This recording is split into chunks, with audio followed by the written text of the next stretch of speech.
बिस्मिल्लाहिर्रहमानिर्रहीम। अस्सलाम वालेकुम नाज़रीन, आप यूट्यूब और फेसबुक चैनल देख रहे हैं। मैं राना उज़ैर हूँ।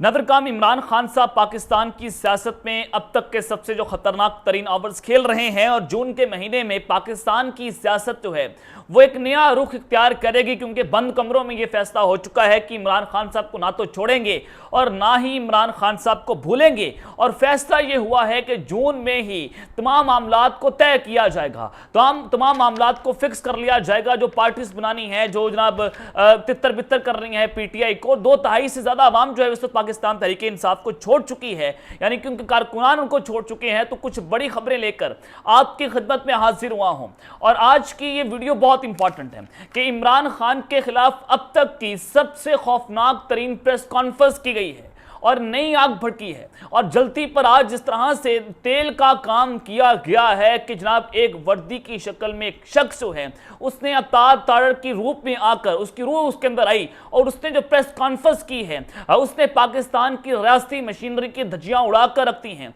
और इमरान खान के खिलाफ घेरा मजीद तंग हो चुका है। इस हवाले से बड़ी इंपॉर्टेंट डिटेल्स है वो मैंने आपके साथ शेयर करनी है कि प्रेस कॉन्फ्रेंस किसके कहने पर हुई और इस प्रेस कॉन्फ्रेंस का मकसद क्या है, वजह क्या है।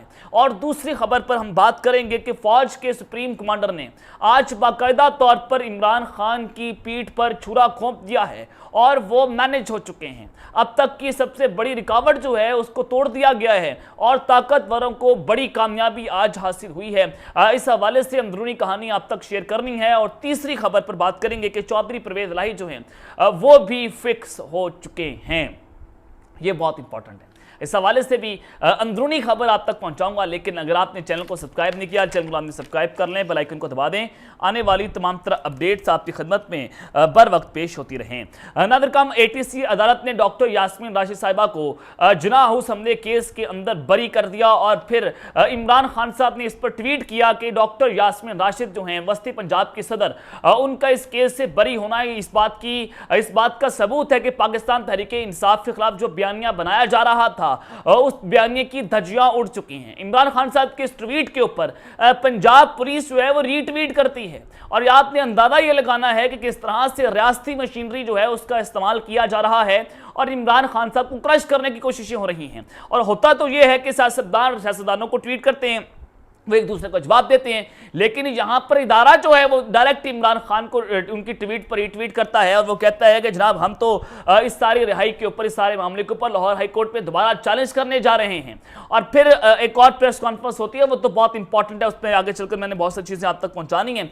लेकिन आप ये अंदाजा लगाएं कि कैसे इन्होंने अपने बाप का मुल्क बना लिया है और इसमें जो बदमाशी करनी है खुलकर कर रहे हैं। बनाना रिपब्लिक बना दिया गया, लॉ ऑफ जंगल है पाकिस्तान के अंदर कि एक पार्टी को किस तरह से दीवार से लगाया जा रहा है। और जनाब इदारे जो है वो खुलकर सामने आ चुकी हैं, वो खुलकर जनाब उनके चेहरों पर जो नकाब था आज इमरान खान साहब ने उन नकाब को तोड़ा है। और 27 साल की जो जदोजहद है इमरान खान साहब की, वो सबसे बड़ी उनको कामयाबी यह हासिल हुई है कि इमरान खान साहब ने तमाम नकाब पोशों के चेहरों से नकाब उतारा है और तमाम नामालूम जो है वो आज हमें मालूम हो चुके हैं। ये सबसे बड़ी इमरान खान साहब की 27 साल करियर में मैं उनको एक बहुत बड़ी कामयाबी समझता हूं। लेकिन उस सब के अंदर जनाब आप सबको पता है कि पाकिस्तान तहरीक इंसाफ के खिलाफ तारीख का सबसे बदतरीन क्रैकडाउन जारी है। और आज मियां असलम इकबाल साहब ने जो ट्वीट किया उसने जनाब दिल हमारे छलनी कर दिए हैं। और वो इत्तेदाद एहसन साहब ने बिल्कुल दुरुस्त कहा था कि रियासत होगी माँ के जैसी जब हर शहरी से प्यार करेगी, फौज लगेगी सबको अच्छी जब सरहद पार काम करेगी। तो मियां असलम इकबाल साहब ने आज बहुत अहम ट्वीट की। उन्होंने कहा, अस्सलाम वालेकुम, मैं कुछ हकाइक अवाम के सामने लाना चाहता हूँ। 9 मई के बाद मेरे साथ और मेरे खानदान के साथ जो कुछ हो रहा है, 7 मई को मेरी एटीसी लाहौर में बेल कंफर्म हुई और उसी दिन लाहौर से बाहर चला गया क्योंकि 31 मई को मेरी बेटी का निकाह होना था।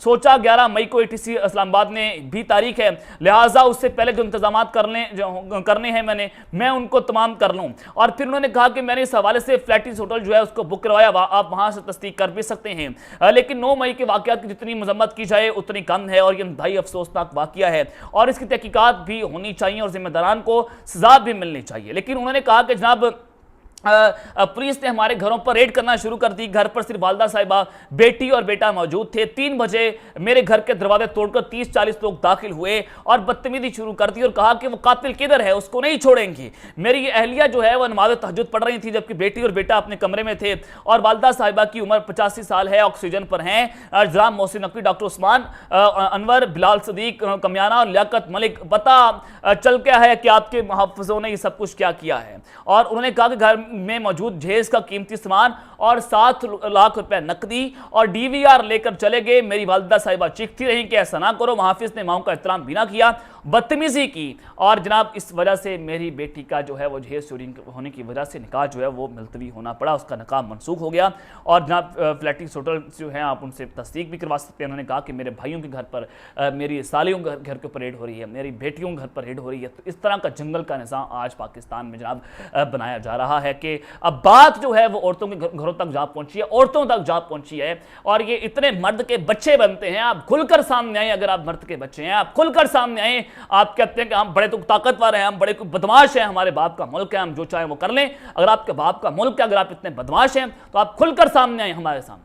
हमें पता है आप ये कौन सब कुछ कर रहा है। ये शहबाज शरीफ उसकी औकात नहीं है, मोहसिन नकवी की क्या औकात है, उसको उसकी तो हैसियत ही नहीं है कि जनाब आज वो एक निगरान वज़ीर-ए-आला, तो निगरानों के निगरान ये सारा कुछ काम कर रहे हैं जो आज पाकिस्तान के अंदर एक अंधेर नगरी चौपड़ राज है। और अंधेर नगरी चौपड़ राज ये मार्शल लॉ के दौर से भी बदतरीन दौर आज पाकिस्तान कस्तायत के दौर से गुजर रहा है। और फिर जनाब उस सब के अंदर मैं कुछ और बड़ी खबरें आप तक पहुँचाना चाहता हूँ कि चौधरी परवेज़ इलाही साहब जो हैं वो फिक्स हो चुके हैं। अब ये मामला क्या है, देखें पैमरा जो है उसने इमरान खान और उनके तमाम रिप्रेजेंटेटिव्स जो हैं उनका मीडिया पर आना बैन कर दिया है। इमरान खान साहब का आप नाम नहीं ले सकते, आप उनका टिकट नहीं चला सकते। और असदुर साहब ने कहा कि 3 जर्नलों ने एक बहुत अहम मीटिंग बुलाई जिसमें DGISPR मेजर जनरल जो हैं अहमद शरीफ साहब थे और उसके बाद DGCISI फैसल नसीर साहब थे और एक और मेजर जनरल जो हैं वो मुलाकात के अंदर होते हैं। पैमरा के जो चेयरमैन है वो भी इस मुलाकात में बैठे होते हैं। वो तमाम टीवी चैनल्स के मालिकान को बुलाते हैं और उसमें DGISPR ब्रीफिंग ये देते हैं कि आपने इमरान खान का किसी सूरत टिकर भी नहीं चलाना, उनकी तस्वीर आप नहीं चला सकते, आप उनका नाम नहीं ले सकते। असदुर जो हैं वो इसका दावा कर रहे हैं और सवालिया निशान लगाया गया पाकिस्तान के इदारों के ऊपर। आप इनको परमिट हासिल है कि जो मर्जी कहें, इनको आप कुछ नहीं कह सकते, इनको कोई नंगा भी नहीं करेगा क्योंकि ये इदारों के बड़े करीब है। और फिर उस सब के अंदर जहां पर एक जाने तो ये सारा कुछ हो रहा है, इमरान खान के किसी शख्स के ऊपर आज हम उनको मीडिया कवरेज नहीं दे सकते, तो दूसरी जानिब आज चौधरी परवेज़ इलाही को खुसूसी तौर पर मीडिया कवरेज दी गई, उनकी प्रेस कॉन्फ्रेंसेस चलाई गई और उन्होंने जनाब आज हुआ भी ये कि जाली भर्ती केस में परवेज़ इलाही के जिस्मानी रिमांड की सजा जो है मुस्तरद कर दी गई और उनको जुडिशियल कर दिया गया है और उनको जेल जनाब भेज दिया गया है। ये इस बहुत अहम है। और चौधरी परवेज़ इलाही साहब जो हैं उनकी प्रेस कॉन्फ्रेंस चलना, उसने भी सवालिया निशान खड़े किए, तो उससे साबित होता है कि there is something wrong behind the bottom. और चौधरी परवेज़ इलाही जो है वो भी इमरान खान के लिए एक बहुत बड़े रॉन्ग नंबर साबित होने जा रहे हैं। और चौधरी परवेज़ इलाही साहब ने आज अपनी प्रेस कॉन्फ्रेंस में कहा कि मुकदमा दर्ज करने वालों को पैगाम देना चाहता हूं कि हम फौज के साथ हैं और हमारा इन लोगों से कोई लेना देना नहीं है जो पाक फौज के खिलाफ हैं। उन्होंने मजीद ये कहा है कि यही वक्त है जब कोई किसी का साथ देता है। मेरी लीगल टीम बहुत मजबूत है और सीसा पिलाई दीवार की तरह खड़ा हूं। PTI एक नाकाम शोबा है, कोई एक काम बता दें जो इन्होंने पूरा किया हो। मेरे घर का बच्चा बच्चा PTI के साथ खड़ा है। आने वाले वक्त में पंजाब से PTI का है और मेरी तमाम बंद की हुई हैं। मुझे सोने नहीं देते, जितनी मर्जी केसेस बना लें कोई फर्क नहीं पड़ता। और सबको मालूम है कि मुकदमात के पीछे कौन है। मुकदमात दर्ज करवाने वालों को पैगाम देना चाहता हूं कि हम पाक फौज के साथ खड़े हुए हैं और बताएं कि मुल्क को कैसे आगे बढ़ाना है, हमारे साथ बैठें। और उनका कहना है कि जहां हम गलत हुए हम अपनी इस्लाह करेंगे, फौज हमारा इदारा है और हम इसके साथ हैं। तो जनाब सारा मामला हुआ और चौधरी परवेज़ इलाही साहब जो है उनकी प्रेस कॉन्फ्रेंस जो है उन्होंने सवालिया निशान खड़ा कर दिया कि जहां पर एक जानिब इमरान खान साहब के रिप्रेजेंटेटिव जो हैं और उनके जो जितने भी कारकुन हैं, जितने भी उनके जनाब रहनुमा हैं, उनको मीडिया पर नहीं आने की इजाज़त है। तो दूसरी जानिब आज चौधरी परवेज़ इलाही साहब को खुलकर मीडिया कवरेज जो है वो दी गई थी। तो ये उसने कुछ अहम सवाल खड़े किए। और फिर जनाब जो सदर पाकिस्तान फौज के supreme commander doctor Arif Alvi जो हैं उन्होंने इमरान खान की पीठ पर आज बहुत बड़ा चूरा जो है वो खोंपा है। और ये होने क्या जा रहा है, देखिए इस वक्त जो इमरान खान और इस्टेब्लिशमेंट के दरमियान जो सबसे बड़ी रुकावट थी वो सदर पाकिस्तान थी। सदर पाकिस्तान के जरिए इमरान खान साहब जो है वो इस्टेब्लिशमेंट तक कुछ पैगाम भी पहुंचा रहे थे और फिर इमरान खान के बकौल जनरल आसिम मुनीर ने सदर पाकिस्तान का जवाब देना भी पसंद नहीं वो करते थे। यहाँ तक बातें जो है वो जा पहुंची और फिर सदर पाकिस्तान को जो है वो ये समझा जाया करता था कि अगर इमरान खान को माइनस करना है तो उसके रास्ते में एक ही शख्स रुकावट है, वो है डॉक्टर आरिफ अलवी साहब और दूसरा है उमर अता बंदयाल साहब। अब इन दोनों को फिक्स करने की तैयारियां हो रही थी और फिर सदर पाकिस्तान का इस्तीफा मांगा गया और उमर अता बंदयाल साहब को भी जल्द घर बेचने की कोशिशें जो हैं वो भी की जा रही हैं और की जा रही थी। तो उस सब के अंदर जनाब एजाज सैयद साहब जो हैं वो इदारों के बड़े करीब हैं, जियो न्यूज़ के रिपोर्टर हैं, बड़े क्रेडिबल सहाफ़ी भी हैं, बड़े क्रेडिबल जर्नलिस्ट हैं। वो जनाब उन्होंने कुछ अहम इंकशाफात किए हैं। उन्होंने कहा है कि इस्लामाबाद में बहुत बड़े इशूज़ थे और वो इस्टेब्लिशमेंट के लिए दर्द-ए-सर बने हुए थे। पाकिस्तान की इस्टेब्लिशमेंट को कुछ समझ नहीं आ रहा था कि उन्होंने क्या करना है। तो इस सब के अंदर सबसे बड़ा मसला जो है वो डॉक्टर आरिफ अलवी थे, जो काफ़ी हद तक उनको हल कर लिया गया है और जमान पार्क से वो हदायत लिया करते थे तो उनको मैनेज कर लिया गया है। अब मैनेज करने वाले कौन है आप इसका बेहतर तौर पर अंदाजा लगा सकते हैं और मैनेज करने की जो पहली किस्त थी वो ये थी कि जो बिल पास हुआ सदर पाकिस्तान ने बगैर किसी उसके उन्होंने वो उसको दस्तखत किए, बिल को जनाब कानून का हिस्सा बना दिया और उस बिल के तहत जो है वो नवाज शरीफ और जहांगीर खान तरीन जो है अपनी सजाओं के खिलाफ अपील दायर कर सकेंगे। तो अब डॉक्टर आरिफ अलवी जो है वो कोई किसी भी किस्म की कोई काम में मुदाखलत नहीं करेंगे और यूं एजाज सैयद के मुताबिक डॉक्टर आरिफ अलवी ने इमरान खान के साथ अपना राब्ता मुनक़ता कर दिया है और डॉक्टर आरिफ अलवी अब इमरान खान के खिलाड़ी नहीं रहे हैं। ये अब तक की बहुत बड़ी ब्रेकिंग न्यूज़ है कि अब इनको एस्टैब्लिशमेंट ने मैनेज कर लिया है और अब वो भी चूचा नहीं करेंगे। तो जनाब दूसरी जानिब इमरान खान के खिलाफ आज जो बड़ी प्रेस कॉन्फ्रेंस हुई है, खतरनाक तरीन प्रेस कॉन्फ्रेंस, और आज एक नई आग भड़की है वो जो है वो आने वाले दिनों में वो आग मजीद जंगल में आग कितना फैलती चली जाएगी। अब ये प्रेस कॉन्फ्रेंस किसने की है ये बहुत अहम है।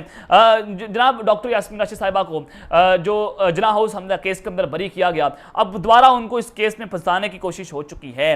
अब हुआ यह है कि अब उनको दोबारा इन्वेस्टिगेशन में जनाब वो शामिल तफ्तीश किया जाएगा और आज जो उस्मान अनवर हैं आईजी पंजाब, उन्होंने प्रेस कॉन्फ्रेंस की और उसने इमरान खान का गठजोड़ दिखाने की कोशिश की कि इमरान खान के कहने के ऊपर लोगों ने जीएचक्यू के ऊपर, जना हाउस के ऊपर, कोर कमांड हाउसेस के ऊपर हमला किया और मुराद राज जो है वो 17 बार राब्ते में रहे। तो लेकिन मुराद राज को नहीं पकड़ेंगे क्योंकि मुराद राज प्रेस कॉन्फ्रेंस कर चुके हैं, वो मुहिब वतन है, तो लिहाजा उनकी गिरफ्तारी नहीं होगी। गिरफ्तार करेंगे तो जनाब मुराद सईद को करेंगे, उनको मारना है और जो जनाब मियां असलम इकबाल साहब को मारेंगे, महमूद अजहर को मारेंगे, मुराद सईद हो गए, इमरान खान हो गए, डॉक्टर यास्मीन राशिद साहिबा होंगी, जो इमरान खान के साथ खड़ा हुआ है इन सबको तोड़ना है। तो आज जनाब ये वर्दी पहने एक शख्स जो है जो कि तातड़ के रूप में सामने आया, उसने जनाब एक प्रेस कॉन्फ्रेंस की। उन्होंने कहा कि 9 मई के वाक़यात तो खास वक्त पर मनसूबाबंदी के तहत इल्जाम दिया गया और जना हाउस समेत दीगर तनसीबात पर एक ही वक्त में हमले किए गए। सवाल यह बनता है कि जनाब उस वक्त वहां पर सिक्योरिटी कहां पर मौजूद थी जब हमले किए जा रहे थे, तो रेजिस्टेंस क्यों नहीं थी? ये इस वक्त बहुत अहम सवाल था। और जो एक तस्वीर वायरल है कि एक शख्स जो पेंट कोड के अंदर निकलता है गाड़ी से और वहां पर फौज को गालियां देता है, अभी तक उसको गिरफ्तार क्यों नहीं किया गया, वो कौन था, उसका जवाब भी सामने नहीं आया। तो उस सब के अंदर डॉक्टर उस्मान अनवर ने कहा कि जनाब यादगार शोधा की यादगारों की बेरहमती की गई, जहां दुश्मन में भी नहीं पहुंच सका वहां शर पसंद पहुंचे और पैसेंट की जंग में दुश्मन के दाम खट्टे करने वाले इमाम आलम के जहाज को जला दिया गया। और उन्होंने मजीद ये कहा कि पीटीए के रहनुमाओं ने बाकायदा प्लानिंग के तहत ये सारा कुछ किया। डॉक्टर यास्मीन राशिद, मियां महमूद रशीद, हमाद अदर समेत दिगर की कॉल्स रिकॉर्ड पर मौजूद हैं और उन हमलों के हवाले से तमाम ट्वीट्स, इंस्टाग्राम पोस्टें और दीगर सबूत भी मौजूद हैं। उन्होंने कहा कि जीएचक्यू केस में 88 कॉल्स क़यादत के साथ मुंसलिक थी। हमारे पास एक कॉल रिकॉर्ड मौजूद है और 9 मई से पहले जो 215 कॉल्स हैं वो दमान पार्क से हुई हैं और 9 मई को होने वाली कॉल मुश्तरका हैं। डॉक्टर यास्मीन राशिद समेत दीगर रहनुमा भी जना हाउस हमले में मुलव्विस हैं। तमाम सबूत अदालत के अंदर पेश करेंगे और सोशल मीडिया के जरिए रियासती इदारों के खिलाफ नफरत फैलाई गई। अब जनाब ये सोशल मीडिया को पकड़ने की कोशिश करेंगे। तो ये इस वक्त सारे हालात है। अब इमरान खान साहब को मिलिट्री एक्ट के तहत जो है वो फौज जो है वो मजीद उनके गिरफ्त शिकंजा तंग करेगी। अब तक के लिए इतना ख्याल रखिएगा, इस तरह का अपना लाजमी ख्याल रखना है। अल्लाह ने के बाद पाकिस्तान जिंदाबाद।